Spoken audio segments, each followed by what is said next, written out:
Olá, pessoal, tudo bem? Bem-vindos a mais uma análise.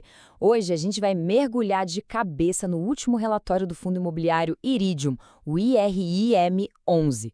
Vamos desvendar juntos o que aconteceu com os dividendos, a carteira e, o mais importante, quais são os planos do gestor para o futuro, tudo com base nos dados de julho de 2025. Ok? O nosso plano de voo é bem direto. A gente começa com os dividendos, depois dá uma espiada na saúde financeira, faz um raio-x completo da carteira, aponta os riscos que você precisa saber e, para fechar, a gente ouve o que o próprio gestor está planejando. Vamos nessa? E bora começar pelo que todo mundo quer saber, né? O din-din na conta. Quanto que o Iriri 11 realmente pingou no bolso dos cotistas com base nesse relatório de julho de 2025? Olha aí, 81 centavos por cota. Beleza, mas e aí? Esse número assim sozinho não conta a história toda, certo? Para a gente entender se isso é bom ou ruim, a gente precisa de contexto, precisa comparar. Agora a conversa fica mais interessante. A gente vê que teve uma quedinha em relação a junho, que pagou 90 centavos, mas o valor ficou bem ali, coladinho com o que foi pago em abril e maio.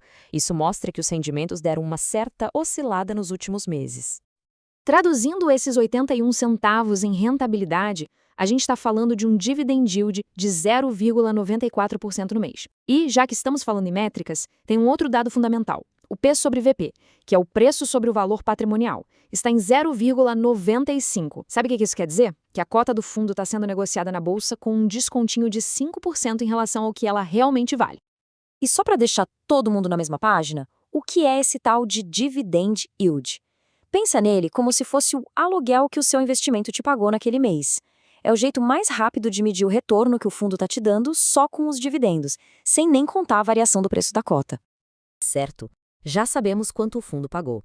Mas a pergunta de R$ 1 milhão é: de onde veio essa grana?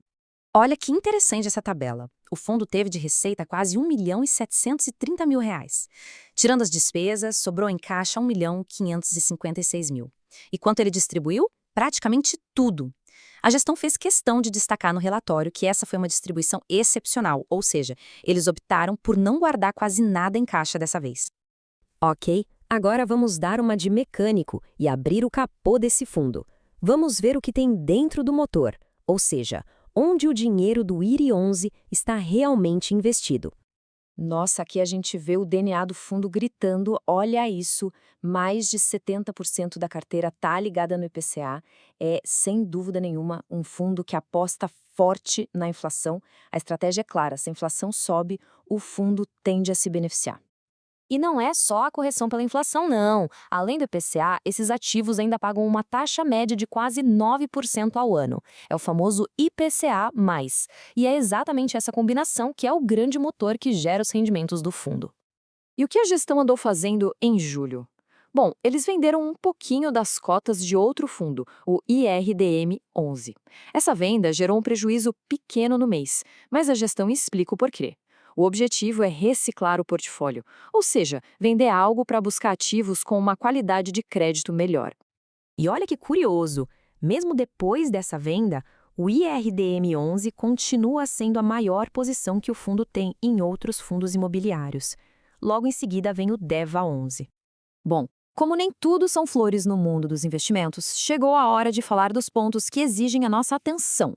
Aquilo que você, investidor, precisa ficar de olho. A pergunta de ouro para qualquer fundo de papel como esse é sempre a mesma. E os calotes?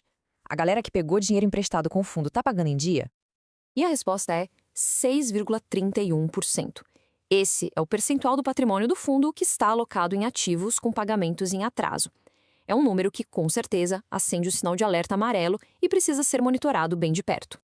E essa tabela mostra para a gente quem são os principais vilões dessa história.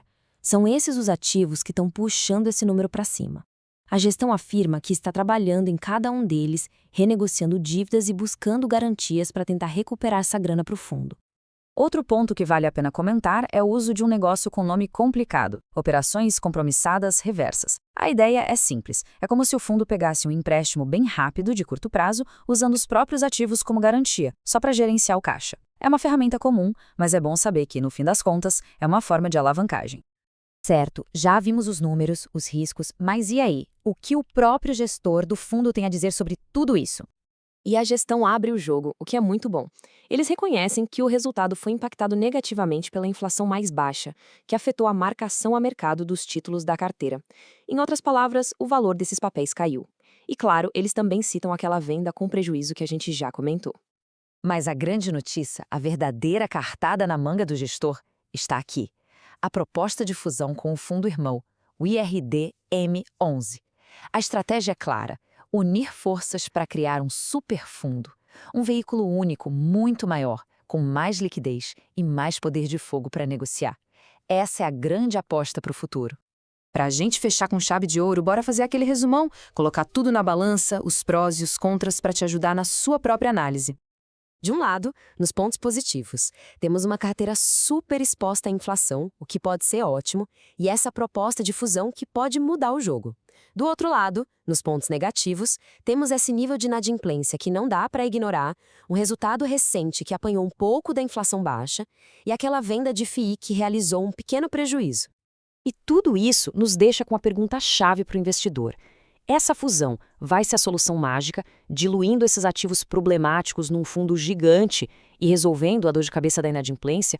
Ou será que isso vai só criar um desafio ainda maior para a gestão? A resposta a essa pergunta vai definir o futuro do fundo. Pessoal, muito obrigada pela companhia e a gente se vê na próxima análise.